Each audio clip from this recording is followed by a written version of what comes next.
on Korea's SKT T1, while Saturday will feature the surprising Counter Logic Gaming going up against the LMS's Flash Wolves. Now we're going to start with a bit of a deeper dive into this data. Friday's matchup, the LPL Spring Split champions and the defending world champions.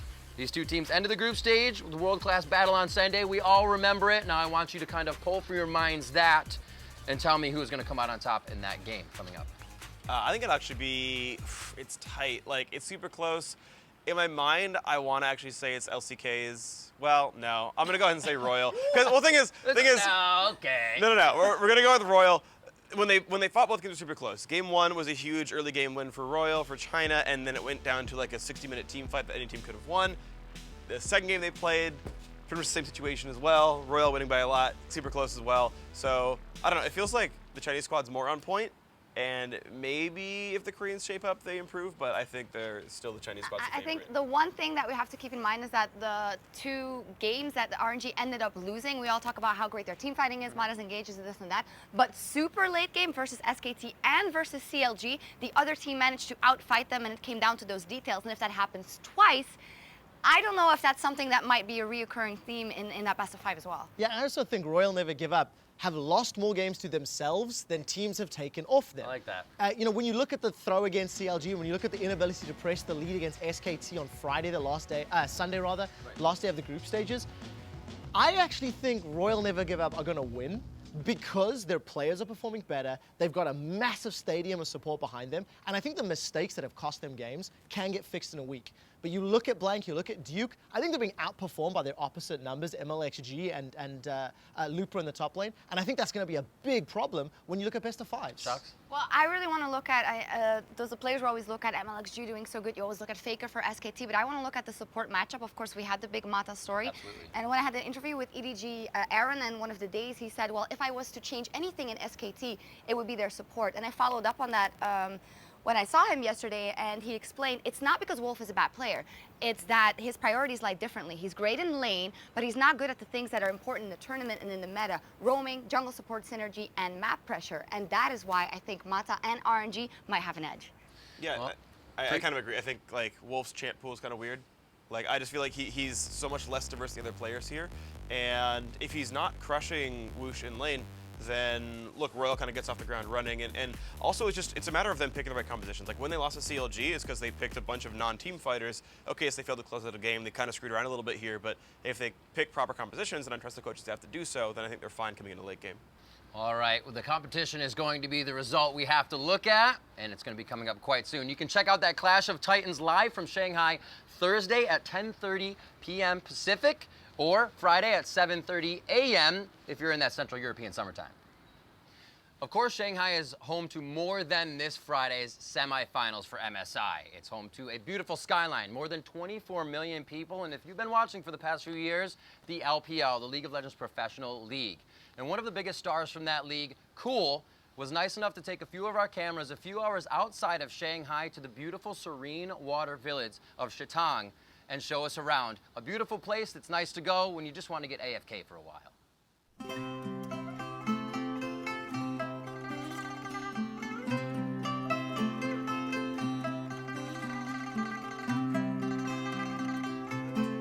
Hello， 大家好，今天是我们在上海的西塘，上海附近的西塘的一个旅游景点。这边景点呢，就是非常的有南方气息。我觉得来到中国的话，好玩的地方就是这样的古镇吧，我觉得是其他地方可能没有的。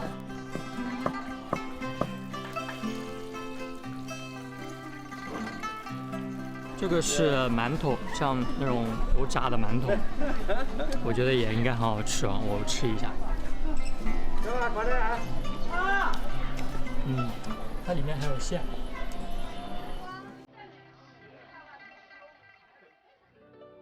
这个叫护国随梁王，我猜应该也是那种拜佛的地方吧，我们进去看看吧。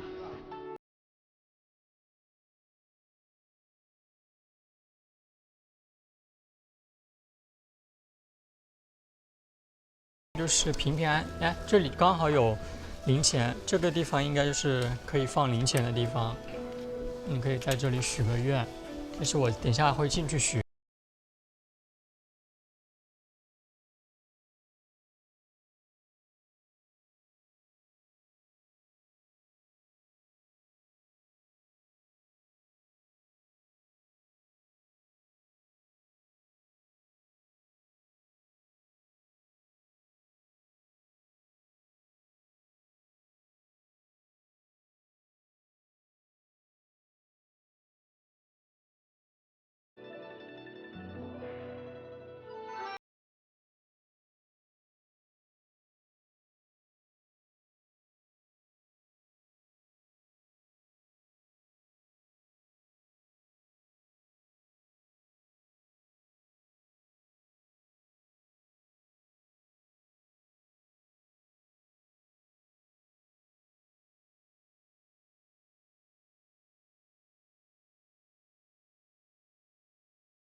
再见了，大家，下一次再来跟你们玩。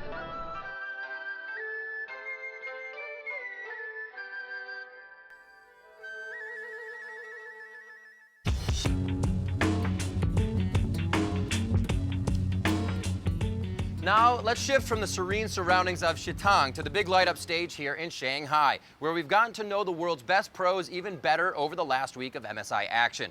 Earlier this week, we tweeted out a close-up of one of the semifinalists to see just how well you actually know the pro still playing for the title. If you guessed it, that extreme close-up was none other than the Flash Wolves mid laner Maple.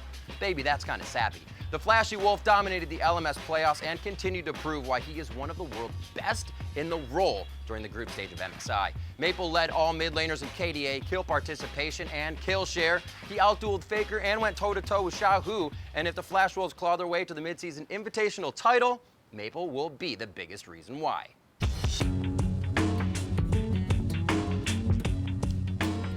So while Maple and his Flash Wolves will be trying to go straight down mid and into the finals, standing in their way with a star surge of confidence is the most surprising team at the Invitational so far, Counterlogic Gaming. CLG swept their 2 group stage head-to-heads against the LMS champs and will be looking to lock down 3 more Ws to earn the North America their first trip to the finals of the international tournament that's stacked with the world's best teams, #1 from all around. Now, ladies and gentlemen, who is going to be taking this game? How is it going to work out? Is CLG kind of just riding a dream here? Are they going to atrophy? How's it working? I mean, they can be really proud, I think, of what they have accomplished already and how they've grown throughout the tournament. And it was really funny to me because I think I've interviewed them more at this event than I have in the past 5 seasons. And they've been amazing at that. Dapping out. But especially like the way they evolved playing their team fights has been amazing. It really has. You know, you look at all the strengths that CLG had coming into the tournament and some of the perceived weaknesses, and they've not only shown a different style of play that we weren't expecting. The players that we were questioning the most have stepped up. I think Stixay is a guy you have to look at. He was one of the most criticized AD carries coming into the tournament. I personally thought at IM he was incredibly weak. I underrated him quite heavily, looking at how things have played out. But also, this is an interesting matchup because the perceived strengths and weaknesses have been completely different. Everyone's expected Casa and Maple to duo destroy everyone, and Casa has been underperforming. Everybody expected Xsmithy and Huhi to struggle, and while Huhi's not been the best, Xsmithy's helped counter and bring up some of those weaknesses, and they've worked very well together. Yeah, I think CLG, honestly, are favorite here overall. I think Flash Wolves are, all respect to them, but the weakest team in the semifinal here.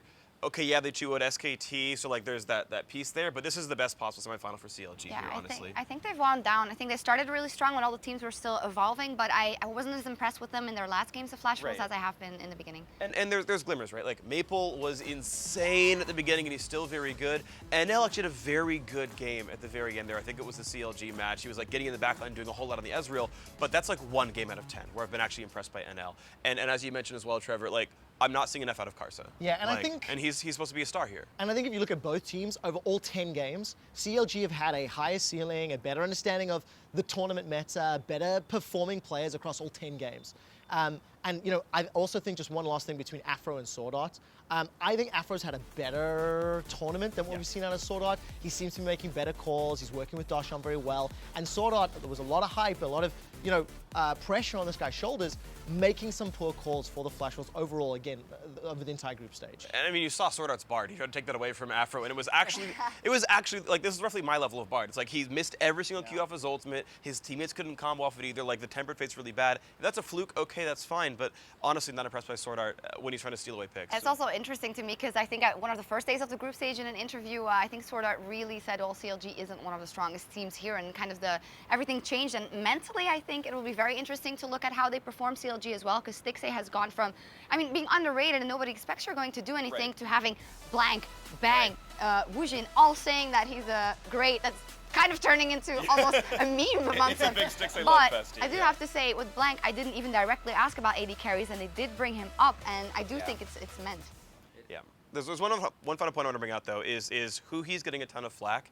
And the thing is, he's making high-profile mistakes, right? It's like, okay, we saw this a 0-ult miss, and this is 0-ult miss, and he failed to flash like a Callisto ulti, which is really obvious. But actual performance-wise, it's not bad, right? His damage output is there. Okay, yeah, his KDA is kind of crap, but like, he's making the early game a little tougher. I mean, right? Like, okay, there are obviously mistakes, right? I'm not saying he's perfect. He's definitely fairly, you're seeing him get exploited. But CLG's running a one-tank composition. They can't protect the entire back line. He's essentially playing a half tank and yet still getting damage out. His damage output's actually fine. So it sounds like there's output there. Sounds like a lot of counter logic gaming from all of you, especially with the time off. Maybe even more adaptation from them could be stronger in the tournament. You can find out if the faithful will be rewarded once again, or will the series be thrown to the wolves. You can catch that on Friday at 10:30 p.m. Pacific, which is Saturday 7:30 a.m. according to Central European time.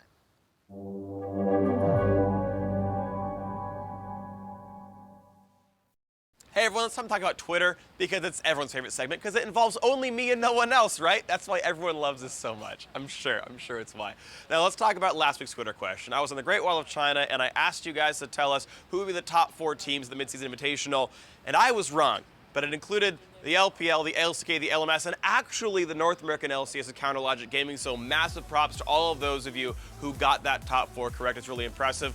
Also, the Hall of Fame question was which would be the first player on the North American and European teams to die? Well, turns out at Breakwon GG got that one correct, so massive props to you. It was Kikis and Stixay. I had said Huhi, sadly I was wrong about that one, but still huge that you did this one. Let's talk about this week's Twitter question. And first, a little bit of history. Since 2012, almost every single region except North America has won something massive. China's won MSI, the LMS actually won the 2012 World Championship, and Korea's won basically everything else. Obviously, they're a really dominant region. North America, big goose egg for them at Riot competitions. However, maybe this year it changes. The question is, who will win the 2016 Midseason Invitational? I didn't predict CLG last time. Maybe I'll predict them this time. I'll say CLG wins. It's a long shot, but I'll go for it. The Hall of Fame question is actually going to be a tricky one. In the finals, which player will first blood which other player in game 1, which means you have to tell us what the final match is going to be, as well as which player kills which one. So I'm going to say MLXG first bloods Huhi, but I think CLG still wins the overall MSI 2016. Get those in, #PTL at LOE Sports before game 1 goes live, which is pretty much the middle of the night in North America and early morning in Europe. So you get those in. Props to you guys. Good luck getting it right.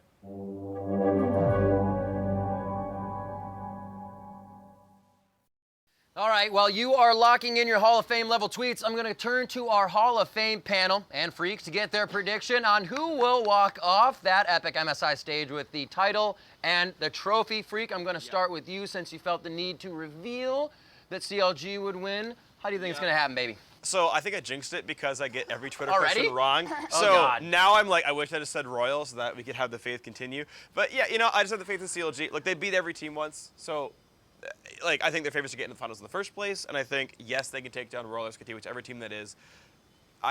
Teamwork's going to be there. I think who he continues to shape up his champion pool. Stixay is continuing to perform really, really highly. The rest of these players, like we don't give enough credit to Darshan, Smithy, and AfterMatch. Those guys are amazing. They're insane players. So it's skill and teamwork, and it's there. And also already predicting then that SKT will lose to RNG, apparently. Yeah, I mean, I eventually predicted that was going to be Royal. It was really tight, but yeah, I think it's them. I mean, I'm going to agree with you just because of what seemingly is the MSI magic factor, and on top of that, it's in Shanghai and they have all these people behind them. CLG, RNG, oh, I'm going to give it to RNG in 5 games. That's fine. Yeah, I mean, I wouldn't be sad if you were happy about it, but I get it. Like it's what most people would probably bet. Okay. Like I get you. I've had to deal with a lot of salt and jabs from you guys. I'm also going to go RNG versus CLG in the finals. I think CLG can take down Flash Wolves relatively easily. I think 3-0, 3-1. Flash Wolves have shown more mistakes player-wise. Their lane swaps have been pretty poor, and I think CLG is the better team there. RNG SKT, I also think is going to be a little more one-sided in RNG's favor. I think as a team, they've looked significantly better than SKT. Their players are better. They had a better understanding of the meta, and they had like a better start at prep. And then when it comes to finals, I think for the same reasons RNG are ahead of CLG. I think Huhi against Xiaohu is just going to be a major mismatch, and I think that's really going to hurt them when it comes to that best of 5 final. I just think it's awesome that we're discussing this in international tournament. SKT, not the favorite. RNG good. CLG doing well. Woo! It is going to be quite crazy. So while you process our predictions, it's time to count down the top 5 plays from the mid-season invitational group stage, or as the city of Shanghai can now call it, the Penta.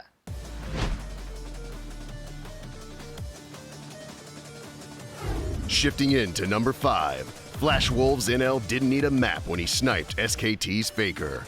The W's not quite enough there as he's tanking up the turret. There's Juke in there. Makes sure that the tower helps out, and Baker not gonna be dead. This is a true shot barrage! I take it all back! NL takes the snipe. Taking aim at number 4, CLG Stixay nets himself a quadra kill against RNG.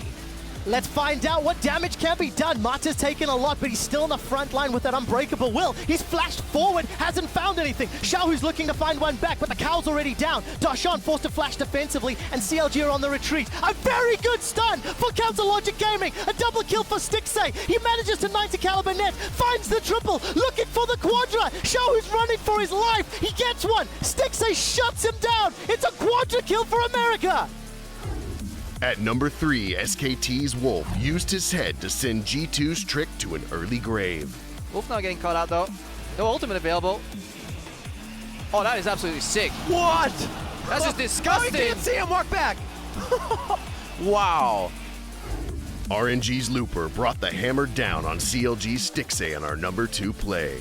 Teleport's coming down for Looper. Quadra kill for Stixay. Here comes Looper. Stixay's looking for the fight. He's got a lot of damage to deal with. He's got a lot of traps to work with. He's chasing it down. This is for a Penta. Running away with his life. No stun against the wall. Stixay continues to fire away. Looks for the headshots. The 90 caliber net follows through. The longest fight ever. Looper wins it.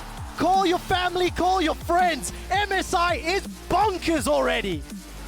And coming in at number 1, CLG's Xmithy took a leap of faith with his clutch Dragon Steel. CLG just have to force. They have no. They get the bind on Mata. Can they do it?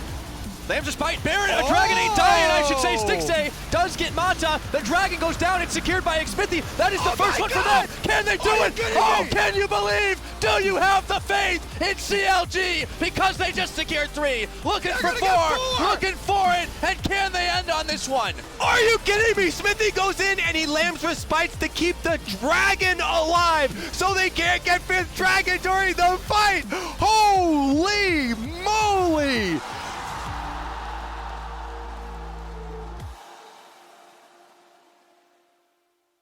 Damn, smite the pride back in NA. Finally. I mean, good thing St. Vicious didn't go, otherwise we'd never gotten that Yeah, one. go. We'd still be waiting for years. So if the group stages have taught us anything besides NA is greater than EU, it's that MSI has been packed with Penta-worthy plays. And if you want to see one of those plays put in the Penta, then make sure you send it to us at LOL Esports and use the hashtag, as always, the Penta. Yeah, it's going to take a long time before we live that one down. But Riv, we do have a PSA about PTL because we will be taking a mid-season break after the mid-season Invitational. So the next episode of PTL will be starting on June the 1st at the regular scheduled time, and the European premiere streaming will begin 1 hour before the summer split, and 2 streams, baby. 2 streams. So before we send ourselves over to the Oriental Sports Center for the semifinals and finals themselves, let's check in one more time with LPO's Cool to demonstrate why he won't be playing Marksman anytime soon in our last hit.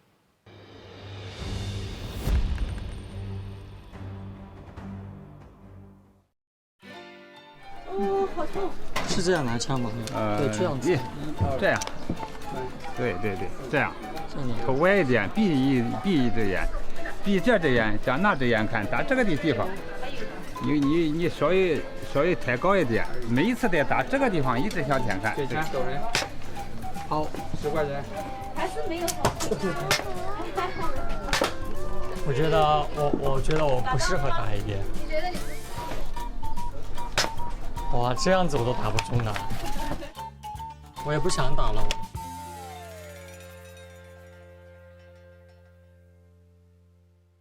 Looper is actually going to have to back off, but can they flank again? Darshan a little low, Deathmark onto Hui, and they're starting to help, but Xiaohu is shut down by Stixay. I don't know how this one's going to turn out, and that's insane. Looper is going low, but he chrono breaks back. A double kill for Hui. A kill for Hui. is going up I again! can't believe it. A triple kill. They're gonna That's win! be the ace. Looper They is did it! down. CLG. Do you believe Kobe? Did it! Are you kidding me? They're gonna take down the undefeated team here at MSI! And I never doubted him! I never